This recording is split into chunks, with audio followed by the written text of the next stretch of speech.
नमस्कार मित्रों, आज हम सुनेंगे मालती जोशी जी की कहानी परिणय का भाग 2। भाग 1 में हमने देखा कि जीतू और संध्या की शादी की तैयारियां चल रही हैं। तो कहानी शुरू करते हैं। जीतू भी अब मूड में आ गया था। देश की चिंता मत कीजिए जिया जी, जो बच्चे आपके इलाज से बच जाएंगे वही तो मेरे पास आएंगे। मैं काउंटर पर खड़ी खड़ी उस नोक झोंक का मजा ले रही थी।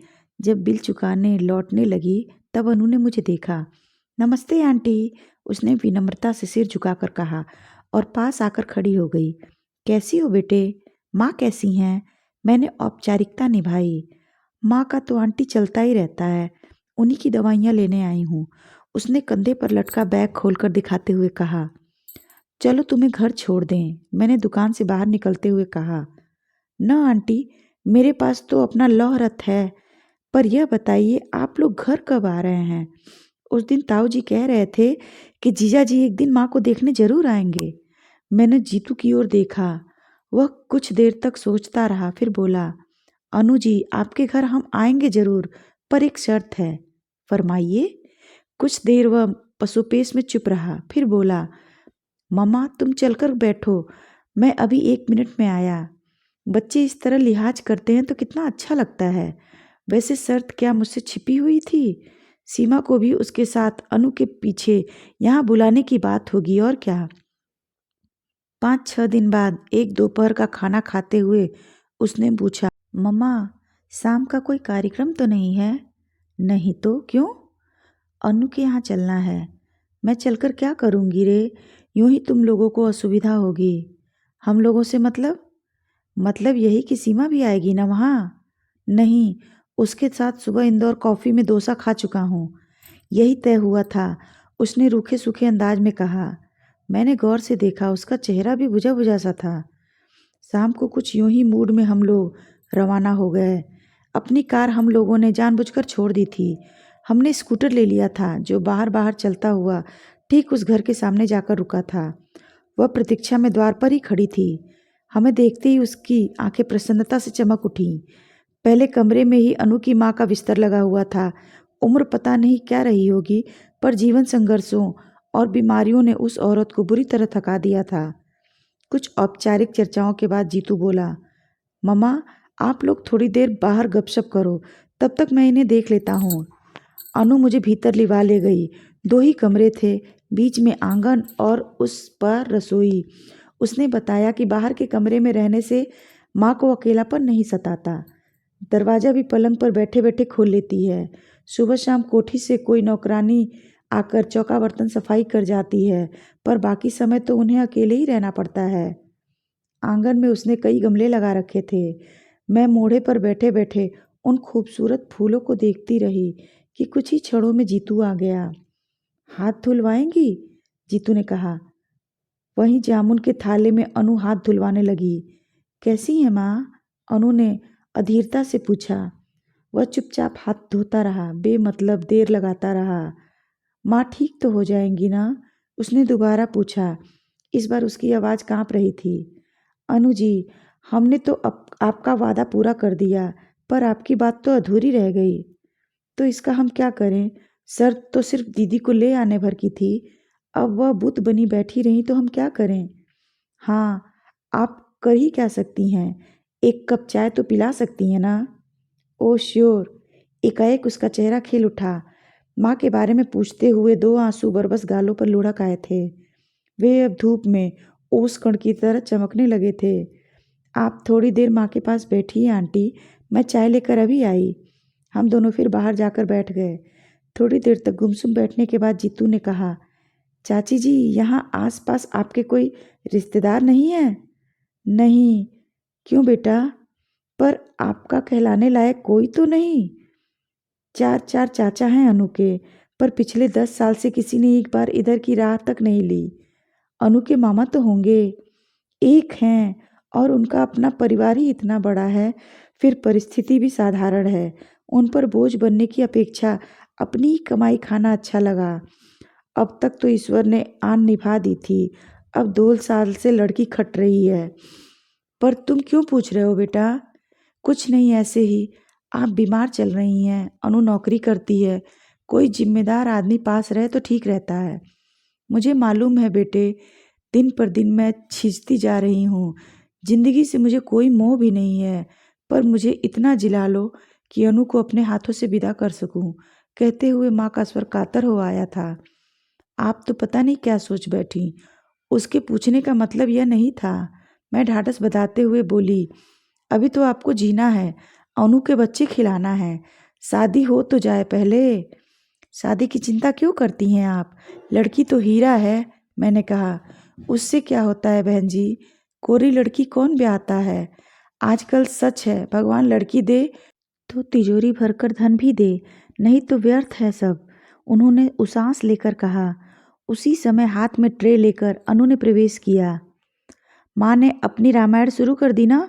उसने नाश्ता लगाते हुए कहा। इसलिए तो सब यहाँ आने से घबराते हैं। आंटी बेचारी पहली बार आई हैं, उन्हें भी बोर कर दिया तुमने। माँ बेचारी खिसियाकर चुप हो गई। उनका मन रखने के लिए मुझे कुछ कहना चाहिए था, पर समय पर कुछ सूझ ही नहीं पड़ा। उधर चाय नाश्ते का दौर शुरू हो गया था। थोड़े समय में लड़की ने काफ़ी कुछ तैयारी कर ली थी, पर मुझसे कुछ खाया नहीं गया। बीमार के कमरे में एक अजीब सी गंध बसी रहती है। डॉक्टर की पत्नी होने के बावजूद मैं उसकी अभ्यस्त नहीं हो पाई हूँ। हम लोग उठने लगे तो अनु की माँ ने अनु से जीतू का टीका करने को कहा और उसके हाथ में 21 रुपए रखे। वह एकदम तमतमा गया, बोला, आप क्या मुझे फीस दे रही हैं? मैं तो घर का आदमी बनकर यहाँ आया था, डॉक्टर बनकर नहीं। अनु की माँ ने दोनों हाथ माथे से छुआते हुए गिड़गिड़ाकर कहा, फीस नहीं है बेटे, तुम्हारी फीस देने की सामर्थ्य नहीं है मुझ में। इस घर के दामाद हो तुम। अनु और सीमा में मैंने कभी कोई फर्क नहीं किया।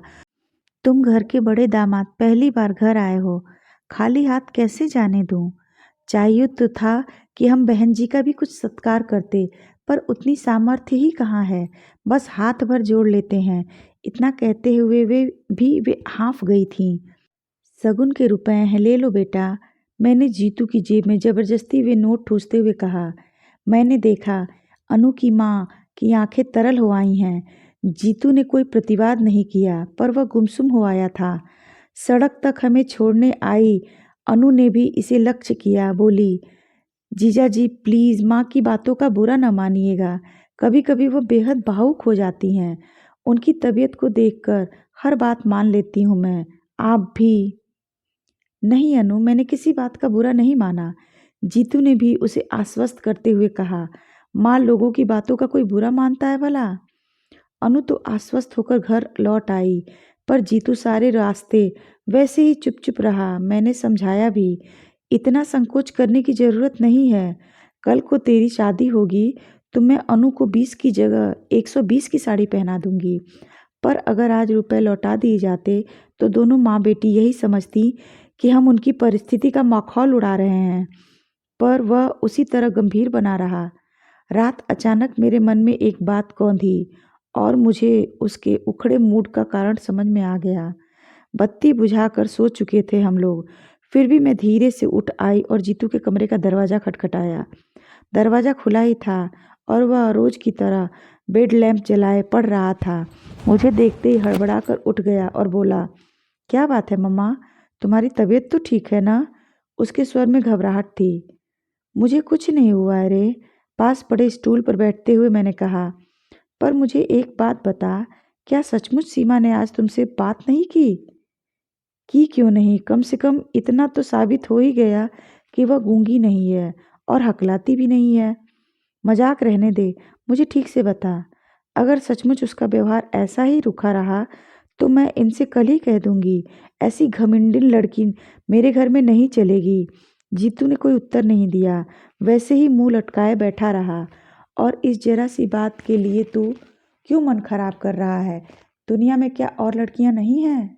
मम्मा, अगर मैं उदास हूँ तो सीमा के लिए नहीं, सारी शाम मैं सिर्फ अनु की माँ के लिए सोचता रहा हूँ। क्यों? उनकी हालत बहुत ख़राब है मम्मा। हार्ट एकदम डैमेज है। किसी भी समय कुछ भी हो सकता है। पैरालिसिस का एक अटैक उन्हें हो चुका है, दूसरा किसी भी समय हो सकता है और वह इतना आसान नहीं होगा। पैरालिसिस? पर उनकी उम्र तो इतनी ज़्यादा नहीं लगती। उम्र से क्या होता है मम्मा? ब्लड प्रेशर तो है, डायबिटीज़ तो है, शुगर का पेशेंट कितना हाई जा रहा है, उनका चार्ट देखती तो तुम्हें गस आ जाता। कोई जिम्मेदार आदमी घर में होता तो मैं स्थिति की गंभीरता से उसे परिचित कराता, पर ले देकर बस वही एक लड़की घर में, उससे भी कोई क्या कहे और कैसे कहे। सच ही तो कह रहा था वह। जया सगाई से 4-5 दिन पहले ही आ गई थी। आते ही वह शुरू हो गई, मम्मा लड़की खूब सुंदर है ना, नहीं तो मैं कहीं मुंह दिखाने के लायक नहीं रहूंगी। अब जैसी भी है देख लेना, मैंने चुटकी लेते हुए कहा। नहीं मम्मा, ऐसा गजब न करना, अपने यहाँ इतने रिश्ते में लौटा चुकी हूँ, सबसे कह रखा है एक ही बहू आएगी घर में तो ऐसी वैसी नहीं चलेगी। अब जो यह लड़की सुंदर न हुई तो लोग मेरा मजाक बना डालेंगे। मेरी जिठानी तो अभी से कह रही हैं कि देखे कौन सी अप्सरा आएगी। उनकी भतीजी के लिए मना करके मैंने उन्हें खूब नाराज कर दिया है ना। यहाँ भी तो वही हाल है। मैंने कहा, लोग बाग अपनी लड़की देखते नहीं और मुंह उठाए चले आते हैं, और मना कर दो तो हमेशा के लिए मुंह फुला लेंगे। जब से बात पक्की हुई है बस यही चर्चा है कि हमने पैसे का मुंह देखकर ही हाँ की है। अब तो बस यही लगता है कि कब शादी हो, कब बहू घर में आए। एक बार उसे देख लेंगे तो अपने आप सबके मुंह बंद हो जाएंगे। मेरी बात से जया की उत्सुकता चरम सीमा पर पहुंच गई। मैंने भी उसे ज़्यादा प्रतीक्षा कराना उचित नहीं समझा। दूसरे ही दिन सीमा को बुला भेजा। सगाई की साड़ी खरीदने का बहाना ही था। वैसे भी मैं अब तक जया के लिए रुकी हुई थी। सोचा लड़कियों की पसंद से ही खरीदना ठीक रहेगा। रोज रोज कोई इतनी महंगी साड़ी तो खरीदता नहीं है। रामदास जी स्वयं बेटी को लेकर उपस्थित हुए, हाथ जोड़कर बोले, आपका आदेश टाला नहीं जा सकता था इसलिए ले आया हूँ। वैसे उसकी अपनी कोई पसंद नहीं है, आप जो भी पहनाएंगी पहन लेगी। मैंने उन्हें आश्वस्त किया कि खरीदारी का तो बहाना है, दरअसल जया उसे देखना चाहती थी। मेरी बात से उनका सारा संकोच दूर हो गया। बार बार यह कह रहे थे कि लड़की अब आपकी है, जब चाहे बुलवा लीजिए। वह वापस लौट गए। मैं जानबूझकर उन लोगों के साथ बाजार नहीं गई। सीमा के साथ अनु आई थी। मैंने जया के साथ जीतू को कर दिया। सोचा सब बराबर उम्र वाले साथ रहेंगे तो ठीक रहेगा। मेरी वजह से बेचारे यूं ही संकोच में पड़ जाएंगे। अनु और जीतू की नोक-झोंक तो रामदास जी के जाते ही शुरू हो गई थी। बोली, जीजा जी आज तो ताऊ जी का लिहाज करके चली आई, पर यह मत जानिएगा कि हर बार इसी तरह दीदी के साथ घिसटती चली आऊंगी। भविष्य में बाकायदा निमंत्रण भेजना पड़ेगा। आखिर हमारी भी कोई प्रेस्टीज है। क्यों नहीं क्यों नहीं, आपके प्रेस्टीज का तो हमें ख्याल सबसे पहले रखना है। हमारी वकील तो आप ही हैं। जीतू ने कृत्रिम गंभीरता से कहा और डायरी निकालते हुए बोला, लाइए जरा अपना पता तो लिखवाइए। मैं तो अनु के आगे कुछ भी नहीं जानता। अनुराधा, अनुपमा या कि पौराणिक अनसुईया। गलत लगता है नामों के बारे में आपका ज्ञान बहुत सीमित है। श्रीमान जी, मेरा नाम अनुप्रीता है। Oh what a lovely name. बस हाय जीजा जी, आप कभी न हुए, नहीं तो कहते, वाह जैसी आप हैं वैसा ही सुंदर आपका नाम है। मुझे दुख है अनुजी कि मैं डॉक्टर हूँ। सच बात कहता हूँ जो अक्सर कड़वी होती है। कहिए तो। कहना चाह रहा था कि काश आप भी उतनी ही सुंदर होती जैसा कि आपका नाम। हाँ ठीक तो है, अब तो आपकी नज़रों में एक ही व्यक्ति सुंदर रह गया है। कहते हुए उसने होठ भी खींच लिए, पलकों के किनारे भीग गए। मैंने जीतू को डांटकर चुप कराया तो बोला, बस इतने में ही रो दी। और आपके ताऊ जी कह रहे थे एक ही साली है पर 10 के बराबर है। हमने तो सिर्फ बानगी पेश की थी और आपके छक्के छूट गए। उनकी इस जुगलबंदी का हम सभी मजा ले रहे थे। जीतू की आखिरी बात पर तो सब लोग ठहाका लगाकर हंस पड़े। अनु भी बहादुरी के साथ मुस्कुरा दी। इसी हंसी खुशी के वातावरण में सब लोग घर से विदा हुए और उन लोगों के चले जाने के बाद मुझे याद आया कि इस सारे शोर शराबे के बीच सीमा एकदम गुमसुम बैठी हुई थी। बोलना तो दूर, वह एक बार मुस्कुराई तक नहीं। शर्मीली बहुत लड़कियां देखी मैंने, पर उनके अधमुदे होठों से, नत पलकों से हंसी की किरणें निरंतर फूटती रहती है। सीमा शर्मीली नहीं, घुन्नी लड़की है। जीतू जैसे हंसमुख लड़के के साथ उसका निवाह कैसे हो सकेगा, या उसे भी अपनी तरह मनहूस बनाकर रख देगी। जब से यह शादी तय हुई है मैं इसी चिंता में घुली जाती हूँ। इनसे तो कुछ कहना ही बेकार है। एक बार मुंह खोलने का प्रयास किया था तो बुरी तरह डांट खानी पड़ी थी। बोले, तुम तो जीतू को अभी से दुधमुआ बच्चा ही समझती हो। वह तुम्हारे सामने नाटक करता है और बाहर उसे लेकर होटलों में घुमा करता है। होटल में सिर्फ एक बार गया था जी, तभी तो। एक बार या 100 बार, उससे क्या फर्क पड़ता है। अपने लाडले को समझा दो, यह हिंदुस्तान है, अमेरिका नहीं। यहाँ की लड़कियां अरे गैरों के साथ होटलों में नहीं जाया करती। और बात फिर दब गई थी। पर जितनी बार सीमा को देखा है, यही लगता है कि इस लड़की से मेरा या जीतू का निवाह कैसे होगा। कोई और लड़की होती तो इतने दिनों में घर में एक आत्मिक संबंध स्थापित कर लेती, पर यह आज भी उतनी ही पराई लगती है। बाजार से लौटी जया तो भरी हुई थी। साड़ी का डब्बा मेरे सामने पटक कर बोली, लो देख लो, पूरे 700 की साड़ी है। पर महारानी ऐसे मुंह बनाती थी जैसे उनके लिए छींट खरीदी हो। मैंने डिब्बा खोल कर देखा। रानी कलर की बनारसी रेशम जरी की बूटियों से झिलमिल कर रही थी। उसे पसंद नहीं आई? मैंने अधीर होकर पूछा। अरे मुंह खोलकर कुछ कहे तब ना। मूर्ति की तरह कोने में बैठी रही। हाथ लगाना तो दूर, एक बार आंख उठाकर देखा तक नहीं। वह तो बस सिलबिल थी। साथ में तो ठीक रहा, उसी की मदद से चुनाव कर डाला। मेरा मन एकदम बुझ गया।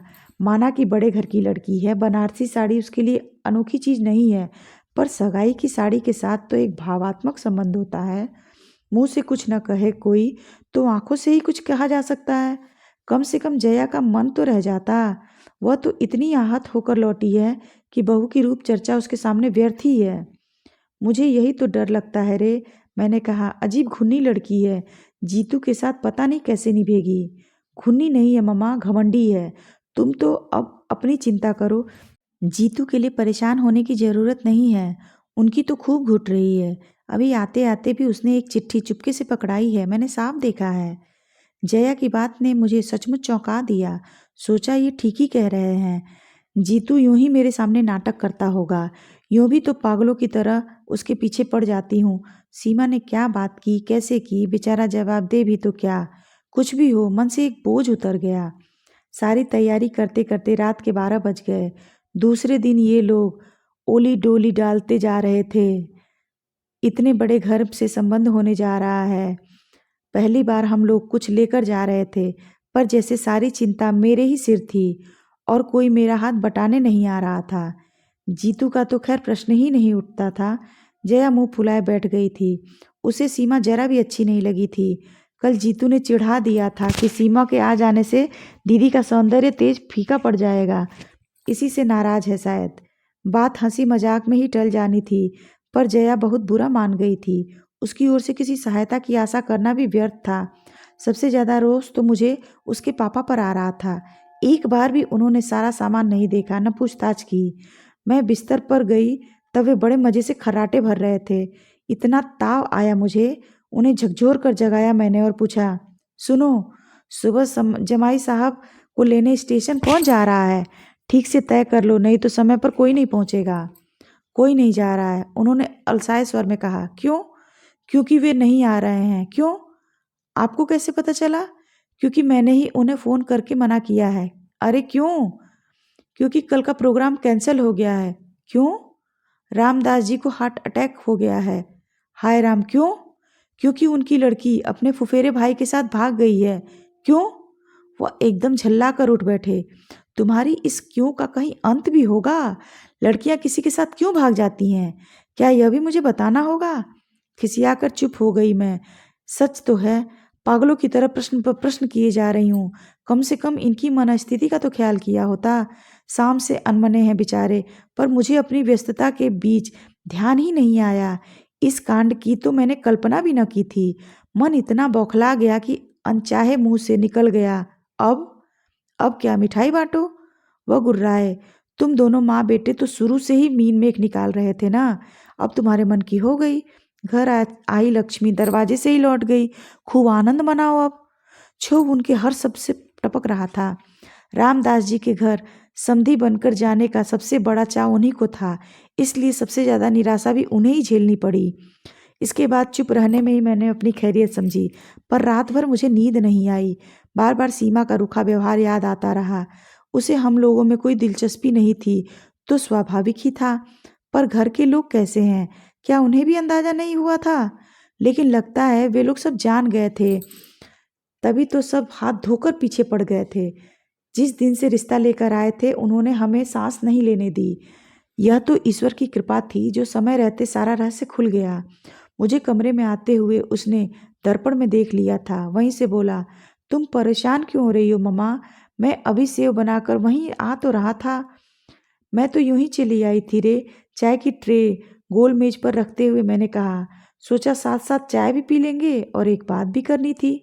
Something important? उसने अपना काम जारी रखते हुए पूछा। हाँ, ऐसा ही समझ लो। वह जो सीमा है ना, वह इस बुरी तरह चौंका कि रेजर हाथ से फिसल ही गया। गीले तौलिए से गाल को सहलाते हुए वह मेरे सामने आकर बैठ गया और अधीर स्वर में बोला, सीमा का क्या कह रही थी तुम? क्या किया उसने? वह अपने फुफेरे भाई के साथ भाग गई है। मैंने सपाट स्वर में आखिर कह ही डाला। ओ मम्मा, उसने एक दीर्घ श्वास छोड़ी। तुमने तो मुझे डरा ही दिया था। उतनी सी देर में मैं पता नहीं क्या क्या सोच रहा था। क्या सोच गया था? मैंने हैरत से पूछा। दरअसल मम्मा, मैं एक पागलपन कर बैठा था। उसने खिसियाकर स्वर में कहा।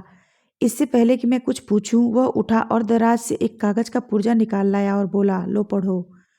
पढ़ने को था क्या, बस 2 पंक्तियां ही थीं। अगर आप शादी से इनकार नहीं करेंगे तो मुझे जब मजबूरन कुछ खा लेना पड़ेगा। कब मिली यह चिट्ठी तुझे? मैंने कांपते हुए स्वर में पूछा। उसी दिन जब हम लोग साड़ी खरीदने गए थे। तो पगले, मुझे बताया क्यों नहीं? कैसा सर्वनाश हो जाता अभी। एक जिद सी सवार हो गई थी मम्मा। मैं भी जया की तरह सोचने लगा था। लगता था ये लड़की हमें बहुत छोटा करके देखती है। इसके दर्प को तोड़ना होगा। इसे ब्याह कर घर लाना ही है, भले ही दूसरे दिन उसे छोड़ आना पड़े। उसकी बेरुखी का और भी कोई कारण हो सकता है, इस ओर ध्यान ही नहीं गया। और अगर वह सचमुच कुछ खा लेती तो? मैंने कप में चाय डालते हुए पूछा। इसलिए तो तुमने जब एकाएक उसका नाम लिया तो मैं डर गया। मुझे तो हैरत होती है मम्मा, पढ़ी लिखी होकर भी ये लड़कियां इतनी बुजदिल कैसी होती हैं। अपने मन की बात मुंह खोलकर कहती क्यों नहीं? बस गूंगी गाय की तरह हर किसी के खूंटे से चुपचाप बंध जाती हैं। अब तो उसने अपने तेवर दिखला दिए ना? मैंने कड़वाहट भरे स्वर में कहा। हाँ, यह तो मानना पड़ेगा। उसने काफी दिलेरी से काम लिया। पता मालूम हो तो मेरी ओर से बधाई का तार भेज देना। मैं तो इसी बात के लिए शुक्रगुजार हूँ कि वह काफ़ी समझदारी से पेश आई। शादी की रात का इंतजार नहीं किया, नहीं तो अपनी जिंदगी में भी फिल्म स्टोरी बन जाती। वह उठकर पुनः आईने के सामने खड़ा हो गया था। मैं उसे गौर से देखती रही। वह साबुन के झाग से भरे उस चेहरे पर कुछ भी पढ़ना असंभव था। ईश्वर से यही मनाती रही कि हताशा का यह ज्वार जो मुझे मथ रहा है उसे अछूता ही छोड़ दे। वह वास्तव में उतना ही निर्लिप्त बना रहे जितना कि वह दिख रहा था। सीमा के अपने घर में जो भी कहर बरपा हुआ हो, पर इस घर की भी रौनक कुछ दिनों के लिए छिन सी गई थी। बच्चों के पापा का मूड तो उसी दिन ऑफ हो गया था। मेरा मन भी बुझ गया था। जया भी इतने दिनों बाद इंदौर आई थी, पर सहेलियों से मिलने का, रिश्तेदारों के यहाँ जाने का उसमें जरा भी उत्साह नहीं रह गया था। जहाँ भी जाओ वही प्रश्न, वही कौतूहल, वही शंकाएं खींच सी होने लगती थी। हम सबके बीच जीतू बिल्कुल सरल स्वाभाविक बना हुआ था, पर माँ थी इसलिए जानती थी कि वह भीतर ही भीतर हिल गया है। उसके ठहाके बेजान होते जा रहे हैं। दीदी के साथ उसकी नोक-झोंक में कोई दम नहीं रहा। जया के बच्चों के साथ चल रही उसकी छेड़खानी भी मात्र एक दिखावा है। और फिर जया ने एकदम घर लौटने का फैसला कर लिया। उसे रोकने में कोई तुक भी नहीं था। भारी मन से मैंने विदा की तैयारियां शुरू कर दी। कैसे उत्साह से आई थी बेचारी, और अब कैसी मनोस्थिति में लौट रही है। पर लड़की बहुत समझदार है। बोली, मम्मा, हम तो सबको यही बताएंगे कि लड़की के पिता अचानक बीमार हो गए थे, इसी से काम रुक गया। आप लोग अपने से कुछ लिखना नहीं। उसकी सूझबूझ देखकर दंग रह गई थी मैं।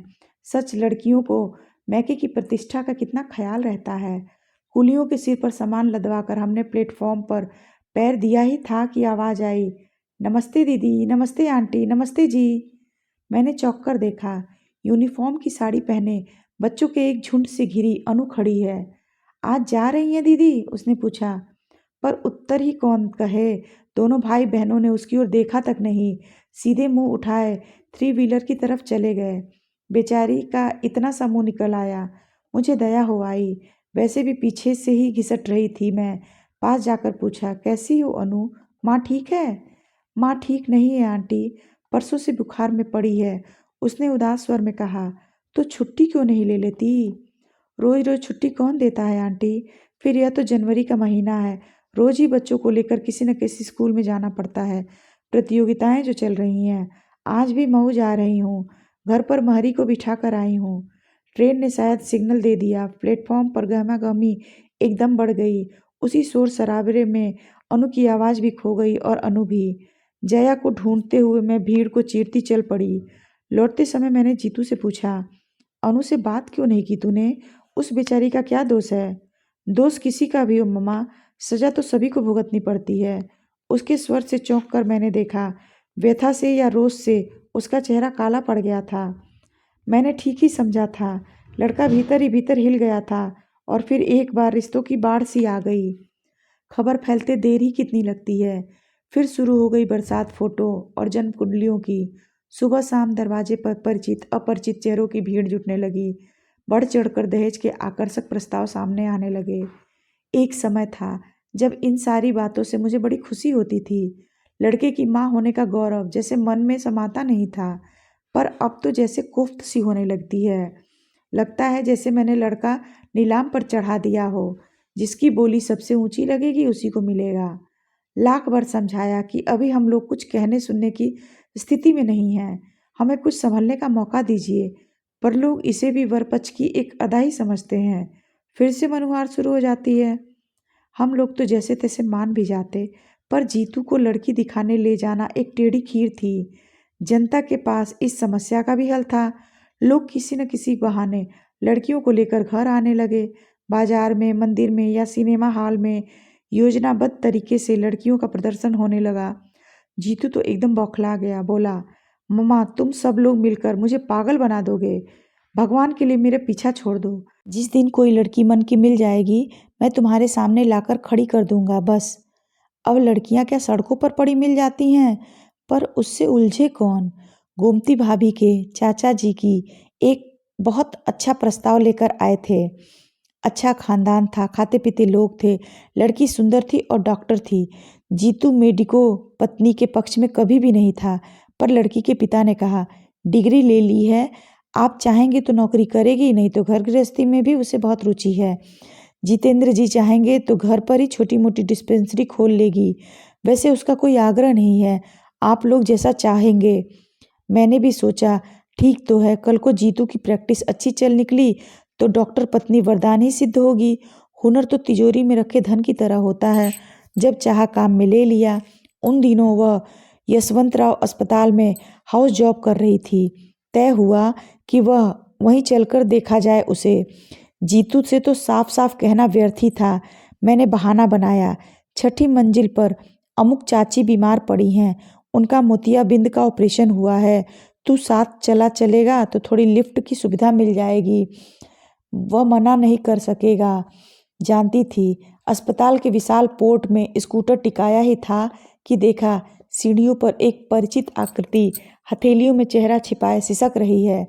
अनु, क्या हुआ? हम दोनों के मुंह से एक साथ निकला। उसने अपना आंसुओं से भीगा चेहरा उठाकर हमारी ओर देखा और पास चली आई। बोली, जीजा जी माँ बहुत बीमार हैं। उस दिन स्टेशन पर जीजा जी कहते हुए उसकी जबान लड़खड़ा गई थी, पर आज उसे इसका होश नहीं रहा था। उसकी माँ सचमुच बीमार थी। क्या हुआ माँ को? पता नहीं, परसों से यहाँ ले आए हैं, तब से उन्होंने एक बार भी आंख नहीं खोली है। कौन से नंबर में हैं? चलो देखते हैं। यहीं इंटेंसिव में हैं, पर वहाँ किसी को भीतर जाने थोड़े ही दे रहे हैं। ताई जी, भाई साहब, मामा जी सब बाहर ही बेंचों पर बैठे हैं। मुझसे तो वहाँ बैठा भी नहीं जाता, रुलाई सी छूटने लगती है। जीजा जी आप तो डॉक्टर हैं, आपको तो जाने देंगे ना? उसने अधीरता से पूछा। मामा जी आए हैं? जीतू ने पूछा। हाँ, कल शाम ही आए हैं, उन्हें तार दे दिया था ना। अच्छा अनु, तुम अंदर चलो, मैं डॉक्टर परिहार को लेकर अभी आ रहा हूँ, जीतू ने अधिकारपूर्ण लहजे में कहा। एक बार हम लोगों की ओर करुण दृष्टि से देखते हुए अनु भारी कदमों से भीतर चली गई। उसके जाते ही जीतू मेरे सामने तनकर खड़ा हो गया और पास से गुजरती बेतहाशा भीड़ को अनदेखा करके बोला, मम्मा क्या तुम इस लड़की को अपनी बहू के रूप में स्वीकार कर सकोगी? मैं हतप्रभ उसे देखती ही रह गई। यह मत सोचना मम्मा कि मैं भावावेश में आकर इतनी बड़ी बात कह बैठा हूँ। पिछले कई दिनों से यह बात मेरे मन में घुमड़ रही है, पर मैं व्यक्त नहीं कर पा रहा था। पर अब तो सोच विचार के लिए समय ही नहीं रहा। बोलो ना मम्मा, प्लीज़। पर बेटे, ये बातें हड़बड़ी में तय नहीं की जाती। मैंने कहना चाहा तो वह फौरन मेरी बात काट कर बोला। कहा ना मैंने, बस अब सोच विचार के लिए समय नहीं रहा। मुझे मालूम है अपने इकलौते बेटे की शादी के लिए तुम्हारे मन में ढेर सारे अरमान हैं, पर मम्मा भीतर जो दम तोड़ रही है वह भी एक माँ है। उसने भी अपनी इकलौती बेटी के लिए कई सपने सजोए होंगे। उन सपनों के लिए वह जिंदगी भर अपनों से, परिस्थितियों से लोहा लेती रही है। अब तो शायद वह भी कहने सुनने के परे चली गई है, पर अगर एक क्षण को भी उसकी चेतना लौट आए तो मैं उसे आश्वस्त करना चाहता हूँ कि मैं उन्हें यहाँ से खाली हाथ नहीं जाने दूंगा। पर मम्मा, इसके लिए मुझे तुम्हारी आज्ञा चाहिए, दोगी ना? उसकी बात पूरी न हो पाई थी कि अनु बदहवास सी दौड़ती आई और बोली, जीजा जी जल्दी चलिए ना, माँ को देखिए, वे लोग क्या कह रहे हैं। पल भर को हम दोनों को जैसे काठ मार गया। मैंने ही किसी तरह अपने को समेटा और कहा, जीतू तुम अंदर जाकर देखो, अनु की चिंता मत करो, वह मेरे पास है, हमेशा रहेगी। और सुबकती हुई अनु को मैंने अब अपने अंक में भर लिया। आपको कहानी कैसी लगी? अगर आपको कहानी अच्छी लगी हो तो मेरे चैनल को सब्सक्राइब कीजिए, वीडियो को लाइक और शेयर जरूर कीजिए। मिलते हैं एक नई कहानी के साथ, तब तक आपका दिन शुभ और रात्रि मंगलमय हो। धन्यवाद।